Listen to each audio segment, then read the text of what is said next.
Hey guys, what's up? This is LJS here, and today I'm back with the much awaited Gear Chronicle 2.0 deck profile.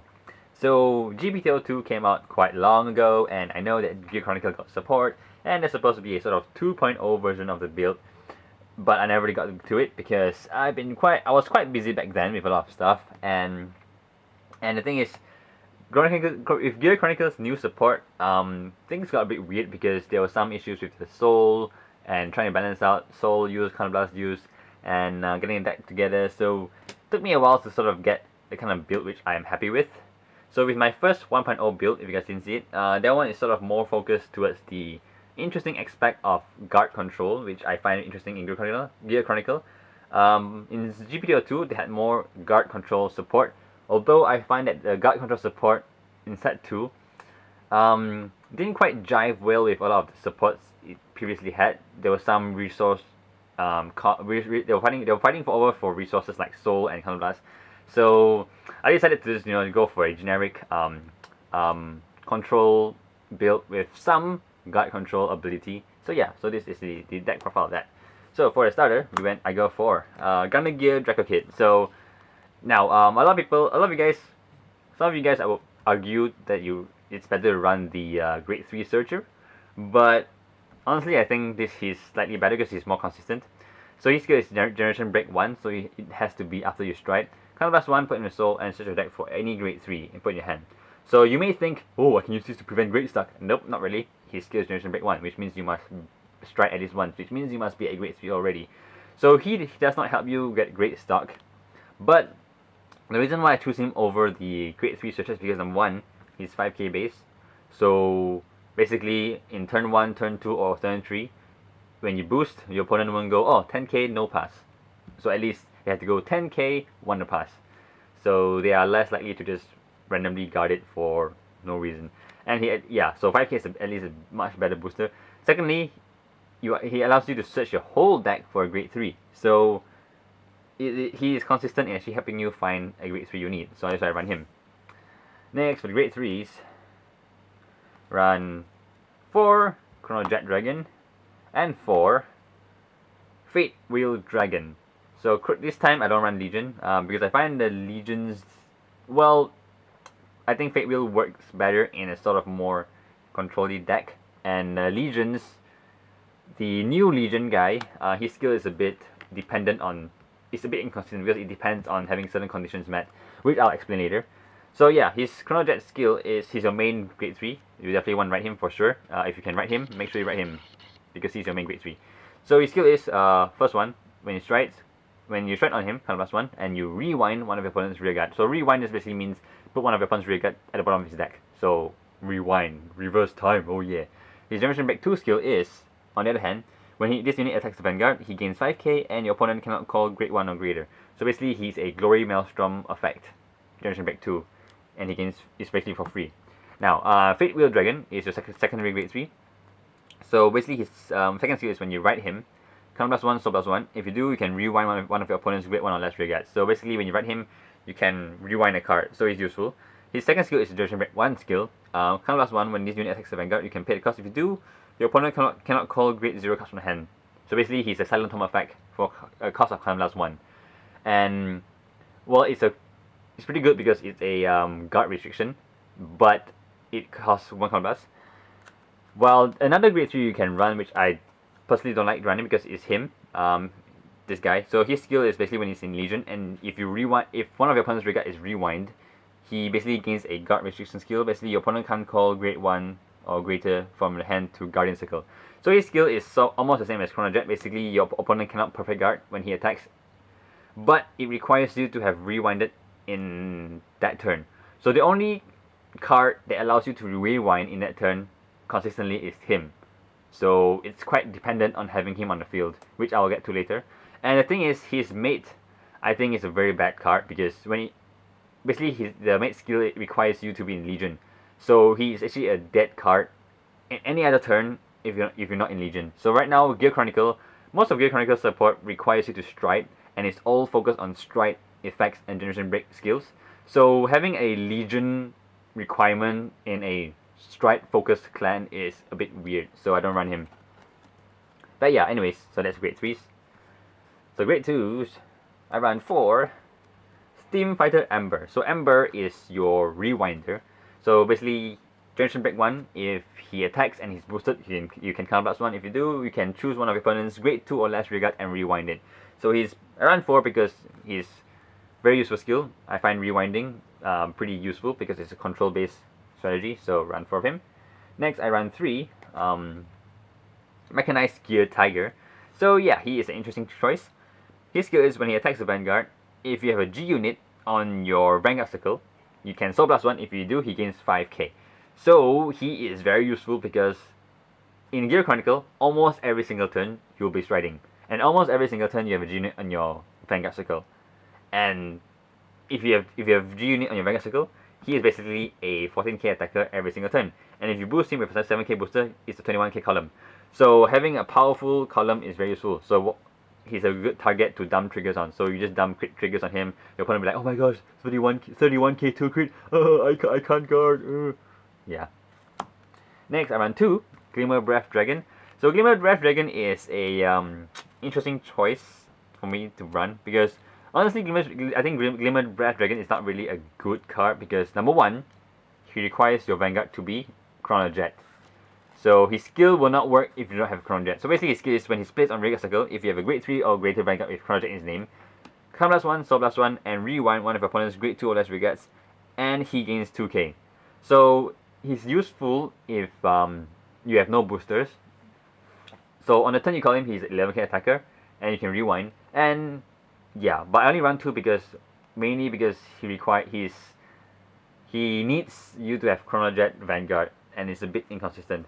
But I ran 2 because there is another card choice which I made, which makes it consistent, which makes you able to be consistently call him out, which is the strike unit, which I'll get to later. Next, I run 2 Steam Maiden Ishin. So her skill is basically a guard restrictor. So she has resist, so she cannot be targeted, but for skill effects, which is good. So you can't be locked, can't be retired, blah blah blah blah. So her skill is Generation Break 1. When one of your opponent's regard is rewinded, Counter Blast 1. If you do, she gets a skill off. When this unit attacks Vanguard, your opponent cannot call grade 0 cards from hand to Guardian Circle. So basically, she has a Silent Tom effect when your opponent's rearguard is rewinded, and she costs 1 Counter Blast. So now, why do I run him instead of the other guy, the mate? What's his name? Basically, the other Silent Tom mate, because the other Silent Tom mate, the other card requires you to Soul Blast 2. I forgot his name. I think it's Steam Fighter something, and I don't have him with me right now. But yeah, so the other card, he is Soul Blast 2, and in this deck, Soul is quite a valuable resource right now. So you're using Soul Blast from him, using Soul Blast from him, using Soul Blast for his skill. So I would like to keep Soul usage to the minimum. So instead, I decided to run her instead. And you may think Counter Blast usage is quite heavy in this deck. Yes, it is. But right now, there's a new grade 1 that allows you to unflip damage, which I'll get to later. So next, I run 4 GPGs because you want to unflip damage. Basically, a skill is when you call her to Guardian Circle, if you have a copy of her in your drop zone, unflip the damage. Helps you get back Counter Blast, because this deck, as I mentioned earlier, is Counter Blast heavy. Counter Blast 1, Counter Blast 1, Counter Blast 1, Counter Blast 1, and Counter Blast 1. So everything uses Counter Blast. Next, run 4 Steam Breath Dragon. So he's your stride fodder. Run 4 because as I mentioned, Gear Chronicle is a very stride heavy deck. If you can't stride, you basically can't really do anything. So his skill is when you discard him as cost for stride, he gains 2 grades. So he's basically a grade 3 if you discard him for striding. His first skill is when you call him, you can reveal a grade 3. If you do, search your deck for Chrono Jet grade 3 or greater card and put in your hand. Then discard a card from hand. So he's useful for striding and also to guarantee getting Chrono Jet in your hand. Yeah. Next, I run 3 Steam Fighter Mesh A. So he is your important, very very key card, Unflipper. Basically, when your opponent's rearguard is rewind, you can Soul Blast 1 and unflip the damage. So once per turn. And basically, his second part says, even if you do not pay the cost, this ability can be used for the rest of the turn. So basically, the first instance that you rewind an opponent's rearguard, you must use his skill. If not, you can't use it again for the whole turn. Now, think about this. He is a very good card because if you notice, most cards require Counter Blast 1 to rewind. and he Soul Blast 1 to inflict that damage. So essentially he converts a rewind into a Soul Blast 1, which is considered a very cheap cost to pay. Now you have more Counter Blast open for her skill. So yeah, if you combine him, her, and his skill, essentially you get a rewind and a guard restriction for Counter Blast 1 and Soul Blast 1, which is pretty good. Next I run 2 Summit Crest Gear Wolf. So his skill is he gains 3k for every card that is rewinded. So he can be quite a powerful power booster. And next I run 1 Mist Geyser Dragon. So he's sort of an upgraded version of this guy.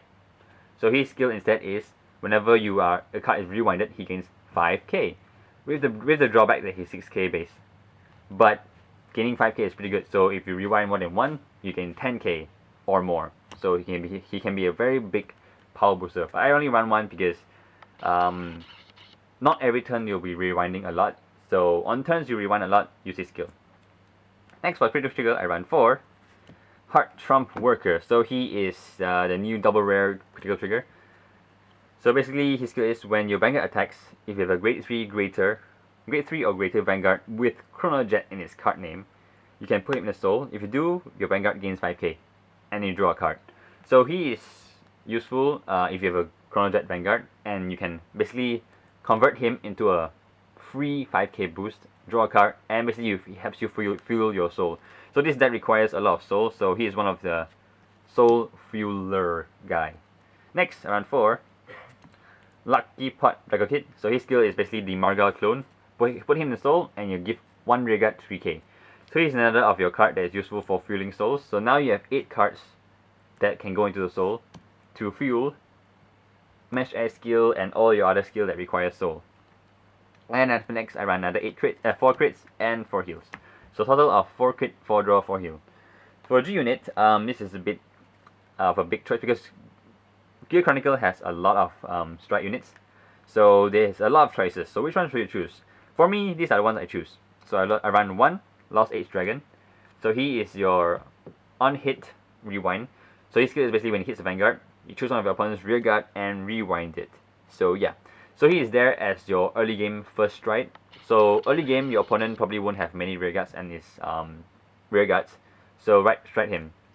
However, if your opponent has, let's say, 3 or more rearguards, you can then run Chronos Command Dragon, basically Lost Age Dragon on steroids.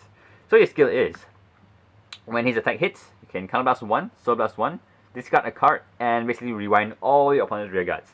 So he is very useful if your opponent sort of decides to rush. So if your opponent decides to rush and he has a full field, he will be your first strike. Give him huge pressure, and hopefully if it hits, you can then rewind all his rearguards and hopefully -5 from him, which is pretty good. So yeah, he's your 2 first strikes. Next I run the classic 4 Interdimensional Ragnarok Dragon.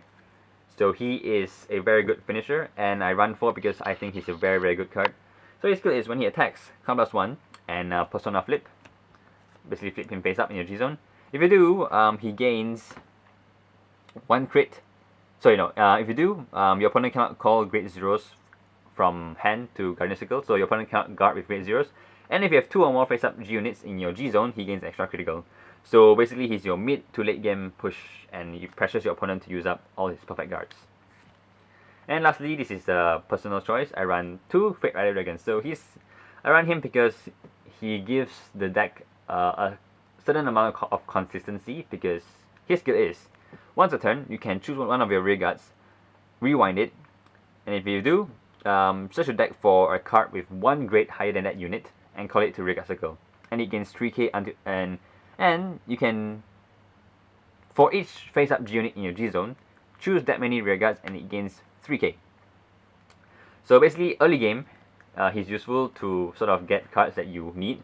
For example, oh, I have no grade 1s, but I have grade 0s. Call a grade 0 out, use his skill, put grade 0 back in deck, and call a grade 1 out, like Mesh A, which is very useful. So call him out to inflict damage. And basically you also return a trigger back to the deck, which is good. Or let's say you have no grade 2s, oh I need attacker, but you only have grade 1s in hand, call a grade 1, put it bottom of the deck, and call a grade 2 out.